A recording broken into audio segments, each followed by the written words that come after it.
Make sure that you stick around to the very end of this video. There is a touching tribute, and you're gonna love to see it. Hello, my name is Jeff. This is my 69 Chevelle hardtop. I bought this car 2 years ago. I've known this car since I was 16 years old. I used to go to my buddy's shop down in Steger, Illinois, and I'd always bring my cars to him to repair on my starters or anything that was the matter with my car. He wouldn't fix it for me, he would show me how to fix it. But he was always working on this 69 Chevelle, and he would give me a pad of sandpaper and tell me to sand a fender on it or something like that.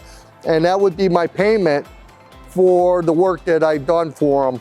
My friend died 2 years ago of pancreatic cancer. This car was him. He's had this car for 42 years. He's had the frame off a couple of times. He's had rotisserie paint job.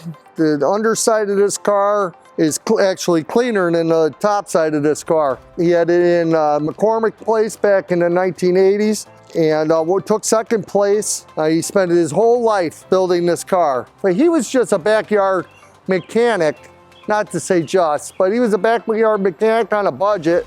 And whenever he got some money, he put it into this car. And when I was 16 years old, I admired it. I just loved the sound of this car. It was exactly the way it is right now.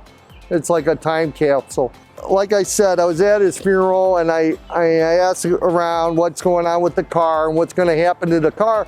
And the sisters inherited it, and I asked them and pleaded with them not to let this car go onto the internet and disappear. In doing so, I went to look at the car, and just a little backstory on it.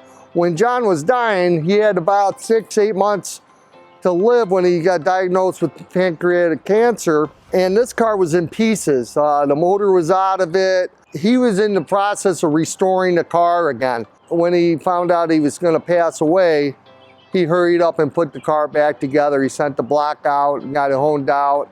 He rebuilt the motor. He put it all together, but there's one catch.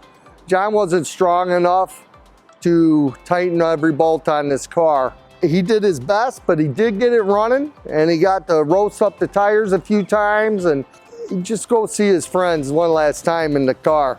And then he backed it in the garage, and it wasn't long after that he passed away. But when I went to go look at the car, and I remembered it as it was in the 80s, since buying the car, and I want to keep it true to John, because this is John's car. It's my car now, but it is John's car. His sister sold me the car at a reasonable price, and I told them that I would get it running just the way it is, out of respect for their brother.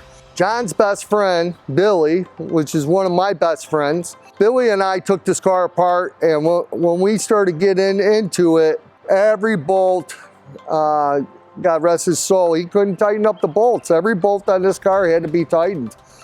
So we decided, instead of just getting it running, to pull the engine and have it rebuilt and put back together so we didn't blow it up. We've done a few things, but it's still, like I said, the way John left it. It's got a 350 engine with the 671 blower with a 400 trans with a 456 rear end.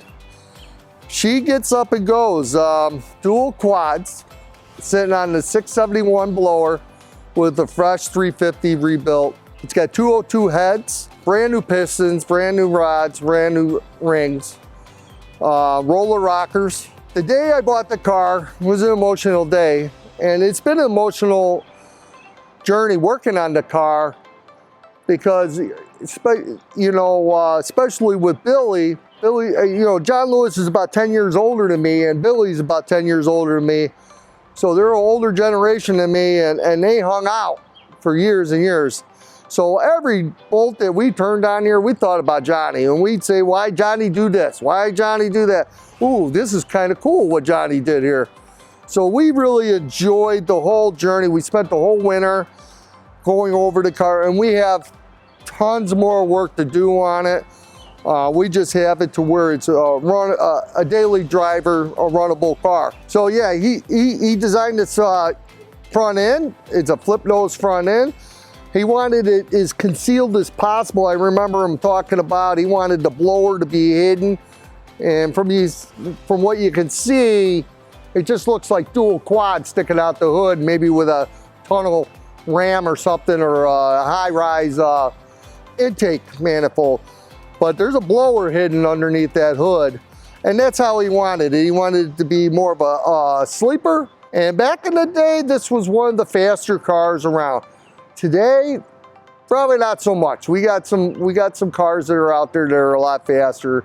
So it's got a 12-bolt posi rear end, 456, probably a little bit too big for this car. He's got Krager rims with oversized rear tires, because I believe he put them on there because with the 456 rear end, he couldn't get anything that stick to the ground. So he put some real tall tires that kind of takes it from a 456 to maybe like a 425 ratio. Yeah, and this video is really kind of a way to, you know, honor my friend John, man, and honor my friend Billy, and honor his sisters. You know, John was a really good dude. You know, you don't know what kind of seeds you're planting when you take a 16-year-old kid and say, hey, I'm not going to fix your starter in your car, but I'll show you how to fix it. And I'll tell you, it wasn't long. I kind of liked wrenching on and you know, it's pretty cool to go buy a part that's nicer than the one that you have, remove the one that you have, and put a new one on. There's something to be said about it. And if you're like me, see, I got an addictive personality, and I really have a need for adrenaline, and I no longer drink or drug to fill that void. And these days it's the cars. And I drive this car and my other cars and my motorcycle, my Harley, and the go-karts, and anything I get behind the wheel of other than my work truck, I drive it like I stole it.